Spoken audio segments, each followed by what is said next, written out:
जय हिंद। नमस्कार दोस्तों, जीके जीएस की इस महत्वपूर्ण क्लास में आप सभी का बहुत बहुत स्वागत है। आई होप आप सभी बहुत ही अच्छे से होंगे और आप अपने एग्ज़ाम के लिए बहुत ही अच्छे से प्रिपरेशन कर रहे होंगे। तो दोस्तों, आज के क्लास में मैं आपको बताने वाला हूं जीके का 25 इम्पोर्टेंट क्वेश्चन जो आपके सभी एग्ज़ाम में जो है पूछे जाते हैं। तो आप इस क्लास को लास्ट तक ज़रूर देखिएगा, ठीक है। और ये 25 इम्पोर्टेंट क्वेश्चन जो है इंडिया जीके से रहेगा, जो आपके सभी एग्ज़ाम में इंडिया जीके से प्रश्न रहते हैं, ठीक है। तो आपको अच्छे से देखना है और हर एक क्वेश्चन आपको याद कर लेना है, ठीक है। और आपको बताते चलूं कि इंडिया जीके से टोटल आपको 2000 ऑब्जेक्टिव क्वेश्चन कराया जाएगा, ठीक है। तो आप सभी जो है इस सीरीज़ को अच्छे से कीजिएगा, ठीक है। इंडिया जीके का सीरीज नाम रहेगा, ठीक है। और इसका जो है 2000 ऑब्जेक्टिव क्वेश्चन का प्लेलिस्ट भी बना दिया जाएगा, ठीक है। तो आप अच्छे से इस क्लास को देखिएगा और आने वाली क्लासेस को भी अच्छे से देखिएगा, ठीक है प्यारे बच्चों। तो चलिए हम लोग जो है क्लास को शुरू करते हैं बिना टाइम को वेस्ट किए, बिना टाइम को विलंब किए, ठीक है। और आप सभी जो है अपना answer live chat comment box में देते चलिएगा, ठीक है। आंसर देने से आपको जल्दी याद होगी, ठीक है। तो देखिए आपके स्क्रीन में पहला क्वेश्चन पूछा गया है कि भारत का सबसे बड़ा शहर कौन है। देखिए प्यारे बच्चों, भारत का सबसे बड़ा शहर पूछा है, ठीक है। क्या वो यानी मुंबई है, कोलकाता है, दिल्ली है, मद्रास है। राइट आंसर क्या होगा? तो भारत का सबसे बड़ा शहर की बात करें तो मुंबई होता है, ठीक है। राइट आंसर ये हो जाएगा। उम्मीद करते हैं आप याद करते चल रहे होंगे और ये क्वेश्चन सभी स्टूडेंट को याद रखना है, ठीक है। दूसरा नंबर क्वेश्चन देखिए, दूसरा नंबर आपके स्क्रीन में है। भारत का सबसे लंबी सुरंग है, भारत का लंबी सुरंग पूछा है, कौन सा है? ऑप्शन ए चेनानी यानी नैसारी सुरंग, ऑप्शन बी जवाहर सुरंग, ऑप्शन सी मलीगुरा सुरंग, ऑप्शन डी कामसेट सुरंग।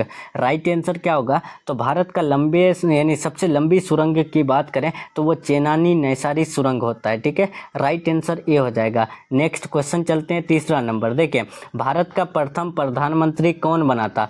बहुत इंपॉर्टेंट क्वेश्चन है, पूछा गया है आपको कि भारत का प्रथम प्रधानमंत्री कौन बना था? जवाहरलाल नेहरू, लाल बहादुर शास्त्री, इंदिरा गांधी, मोरारजी देसाई। तो राइट आंसर हो जाएगा जवाहरलाल नेहरू, ठीक है। अगर यहीं पर आपको पूछ दे कि भारत का प्रथम प्रधानमंत्री कब बना था यानी जवाहरलाल नेहरू जी, तो 15 अगस्त 1947 को, ठीक है। इसी दिन हमारा देश जो है स्वतंत्र हुआ था, ठीक है। आपको याद रखना है। नेक्स्ट चलते हैं चार नंबर क्वेश्चन देखिए, इंपॉर्टेंट क्वेश्चन है और आपके एग्जाम की दृष्टि से काफ़ी बार पूछा गया क्वेश्चन है। देखिए 4 नंबर है कि जवाहरलाल नेहरू भारत के प्रथम प्रधानमंत्री कब बने थे?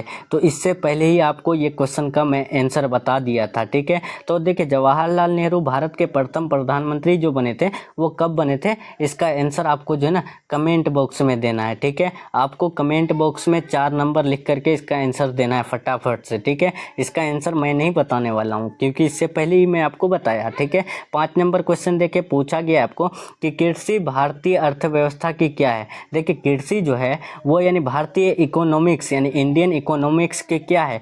आर्थिक प्रगति, ऋण, आर्थिक सुधार, अन्न। तो देखिए जो कृषि होता है, फार्मिंग जो होता है वो इंडियन इकोनॉमिक्स का जो है रीढ़ होता है, हड्डी होता है, ठीक है। यानी इंडियन इकोनॉमिक्स को बढ़ावा देता है। राइट आंसर बी हो जाएगा। नेक्स्ट चलते हैं 6 नंबर देखिए, भारत की प्रथम महिला मुख्यमंत्री कौन है? देखिए भारत की प्रथम महिला मुख्यमंत्री पूछा है, मुख्यमंत्री पूछा है, प्रधान यानी प्रधानमंत्री नहीं पूछा है, ठीक है। इंदिरा गांधी, अमृता प्रीतम, उसके बाद सरोजिनी नायडू और ऑप्शन डी में है श्रीमती सुचेता कृपलानी। तो राइट आंसर ये हो जाएगा। भारत की फर्स्ट जो यानी चीफ मिनिस्टर थी तो वो थी यानी श्रीमती सुचेता कृपलानी, ठीक है। राइट आंसर डी हो जाएगा। और अगर पूछ दे कि भारत की प्रथम जो है प्रधानमंत्री कौन है तो वो इंदिरा गांधी है, ठीक है। प्रथम प्रधानमंत्री इंदिरा गांधी और यानी प्रथम महिला मुख्यमंत्री श्रीमती सुचेता कृपलानी, ठीक है। नेक्स्ट 7 नंबर क्वेश्चन देखिए, पूछा गया आपको कि अंतर्राष्ट्रीय न्यायालय में नियुक्त प्रथम भारतीय न्यायाधीश कौन थे? देखिए जो यानी अंतर्राष्ट्रीय न्यायालय होता है, इंटरनेशनल जो कोर्ट होता है, तो उसमें जो प्रथम भारतीय न्यायाधीश जो थे वो कौन थे? डॉक्टर नागेंद्र सिंह, जीवी यानी मावलंकर, जगदीश चंद्र बसु, आर के नारायण। तो राइट आंसर हो जाएगा डॉक्टर नागेंद्र सिंह जो है अंतर्राष्ट्रीय न्यायालय में प्रथम जो है भारतीय न्यायाधीश बने थे, ठीक है। राइट आंसर ए हो जाएगा। नेक्स्ट 8 नंबर देखिए, चिकित्सा में नोबेल पुरस्कार पाने वाले प्रथम भारतीय है। देखिए जो चिकित्सा का फील्ड होता है, मेडिकल फील्ड जो होता है, उसमें नोबेल पुरस्कार पाने वाले सबसे पहले भारतीय कौन थे? यानी Subrahmanyan Chandrasekhar, Niels Ryberg Finsen, doctor Hargobind Khorana, Amartya Sen. इसका आंसर कमेंट बॉक्स में देते चलिए। राइट आंसर हो जाएगा डॉक्टर हरगोविंद खुराना को जो है चिकित्सा के फील्ड में सबसे पहले जो है नोबेल पुरस्कार मिला था भारतीयों के रूप में। ठीक है, राइट आंसर सी हो जाएगा। नेक्स्ट क्वेश्चन 9 नंबर देखिए, भारत के प्रथम सिख प्रधानमंत्री। देखिए सिख प्रधानमंत्री पूछा है, तो सिख प्रधानमंत्री कौन थे? डॉक्टर मनमोहन सिंह, विश्वनाथ प्रताप सिंह, चंद्रशेखर सिंह, उसके बाद अन्य। राइट आंसर क्या होगा? तो आप याद रखिएगा डॉक्टर मनमोहन सिंह जो है प्रथम सिख प्रधानमंत्री थे। ठीक है, राइट आंसर ए हो जाएगा। और ये जो है फाइनेंस मिनिस्टर भी थे। ठीक है, आपको ये याद रखना है। ठीक है, वित्त मंत्री भी थे एक बार। ठीक है, 10 नंबर क्वेश्चन देखिए, पूछा गया है आपको राष्ट्रीय ध्वज तिरंगे में सबसे नीचे कौन सा रंग रहता है? काफ़ी इंपॉर्टेंट क्वेश्चन है। देखिए राष्ट्रीय ध्वज जो होता है हम लोग का, नेशनल फ्लैग जो होता है यानी भारत का झंडा में सबसे नीचे कौन सा रंग रहता है? सफ़ेद, हरा रंग, गहरा केसरिया रंग, सफ़ेद और हरा रंग।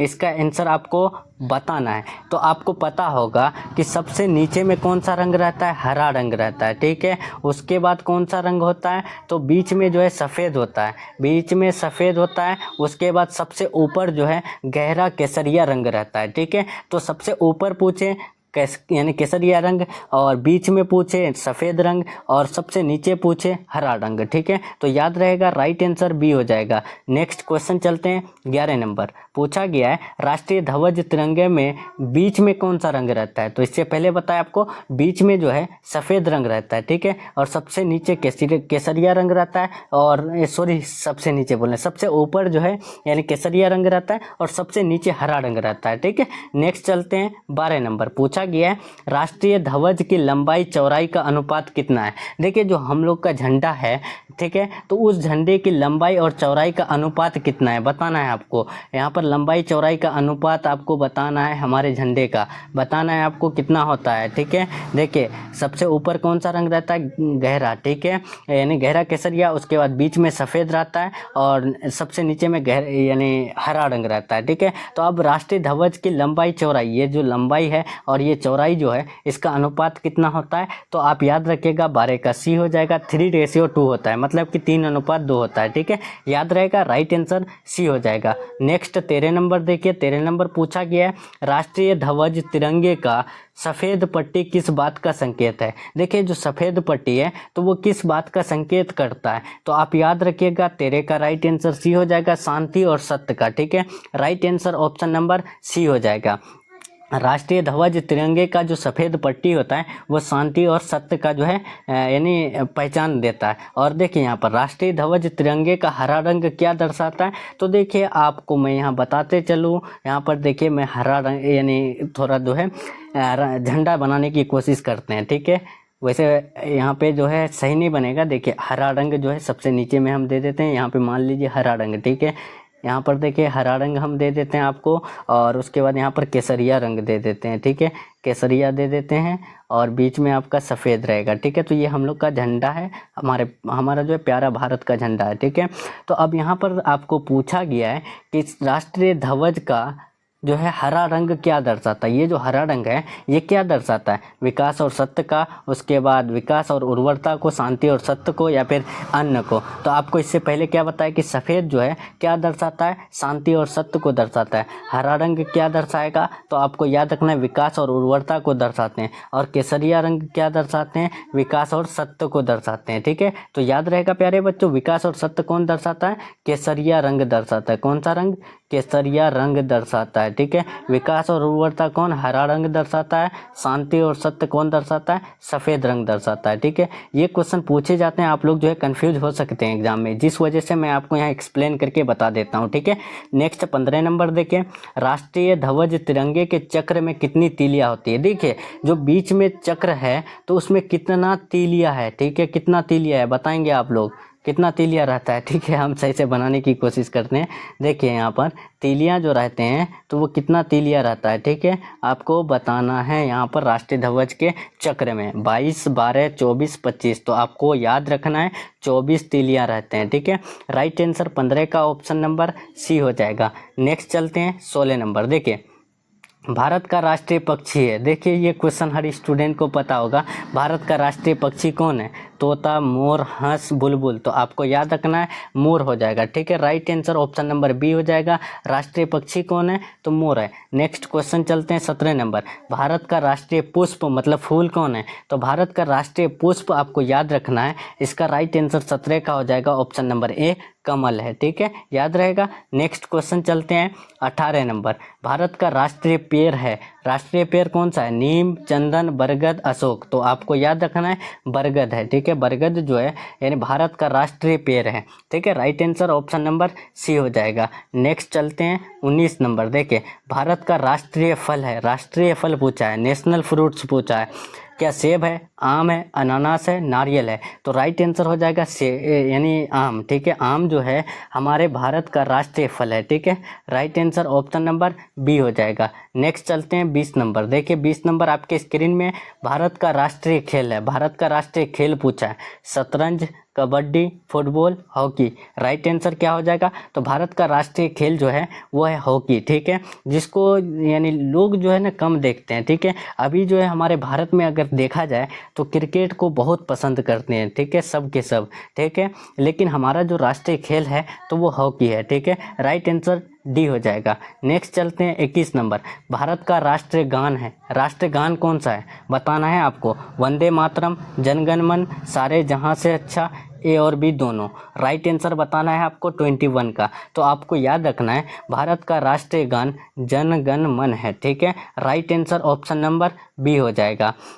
और भारत का राष्ट्रीय गीत कौन सा है? राष्ट्रीय गीत अगर पूछे तो राष्ट्रीय गीत की बात करें तो वो वंदे मातरम है, ठीक है। कौन सा है? वंदे मातरम, ठीक है। राष्ट्रीय गीत वंदे मातरम और जनगण मन किसका यानी कौन क्या है? तो वो राष्ट्रीय गान है, ठीक है। इसका राइट आंसर हो जाएगा ऑप्शन नंबर बी। जो जिसे कौन लिखे हैं? तो वो रविंद्रनाथ टैगोर जी लिखे हैं, ठीक है। आप ये भी आप याद रखिएगा, अगर आपको पूछ दे कि यानी भारत का राष्ट्रीय गान किसने लिखा है तो रविंद्रनाथ टैगोर जी ने लिखा है, ठीक है। नेक्स्ट चलते हैं 22 नंबर। देखिए पूछा गया है भारत का राष्ट्रीय नदी है, भारत का राष्ट्रीय नदी कौन सा है? कोसी, यमुना, ब्रह्मपुत्र, गंगा, तो याद रखिएगा गंगा जो है भारत का राष्ट्रीय नदी है। राइट आंसर डी हो जाएगा। नेक्स्ट 23 नंबर देखें। भारत का राष्ट्रीय जलीय जीव है, भारत का राष्ट्रीय जलीय जीव पूछा है, कौन सा है? मछली, कछुआ, डॉल्फिन, मगरमच्छ, राइट आंसर बताइए। और वीडियो पसंद आ रही हो तो लाइक करते चलिएगा आप सभी, ठीक है। 23 का राइट आंसर सी हो जाएगा, डॉल्फिन, ठीक है। भारत का राष्ट्रीय जलीय जीव कौन सा है? तो डॉल्फिन है। राइट आंसर सी बिल्कुल राइट हो जाएगा। नेक्स्ट 24 देखिए। भारत का राष्ट्रीय पशु है, भारत का राष्ट्रीय पशु कौन सा है? घोड़ा, बाघ, उसके बाद ऑप्शन सी है हाथी, ऑप्शन डी गाय। राइट आंसर क्या होगा? भारत का राष्ट्रीय पशु पूछा है तो 24 का राइट आंसर बी हो जाएगा, बाघ है, ठीक है। नेक्स्ट 25 नंबर और ये आज का लास्ट क्वेश्चन। देखिए पूछा गया है भारत का राष्ट्रीय गीत है, भारत का राष्ट्रीय गीत कौन सा? गीत बताए ना आपको कि भारत का राष्ट्रीय गीत की बात करें तो वो वंदे मातरम है, ठीक है। राइट आंसर ए हो जाएगा। और भारत का राष्ट्रीय गान कौन सा है? तो राष्ट्रीय गान जनगण मन है, ठीक है। तो याद रहेगा राइट आंसर इसका हो जाएगा ऑप्शन नंबर ए, ठीक है। तो चलिए दोस्तों आज का क्लास हम लोग का यहीं तक रहने वाला है, ठीक है। यहाँ पर आपका 25 इंपॉर्टेंट क्वेश्चन का क्लास कंप्लीट हो रहा है, ठीक है। 25 में आप लोग कितना सही किए आप लोग ज़रूर कमेंट में बताइएगा, ठीक है। तो चलिए हम लोग मिलते हैं नेक्स्ट क्लास में, यानी ऐसे ही जीके जीएस का क्लास लेकर के, ठीक है। अपना ख्याल रखिए तब तक और अपना स्टडी को बेहतर करिए, ठीक है। जैसे जैसे आप लोग का एग्ज़ाम नज़दीक आते रहता है आप लोग प्रेशर में आ जाते हैं, ठीक है, जिस वजह से आप लोग को अभी से अपना तैयारी को बेहतर कर लेना है, ठीक है। तो चलिए हम लोग मिलते हैं नेक्स्ट क्लास में। Take care, thanks for watching.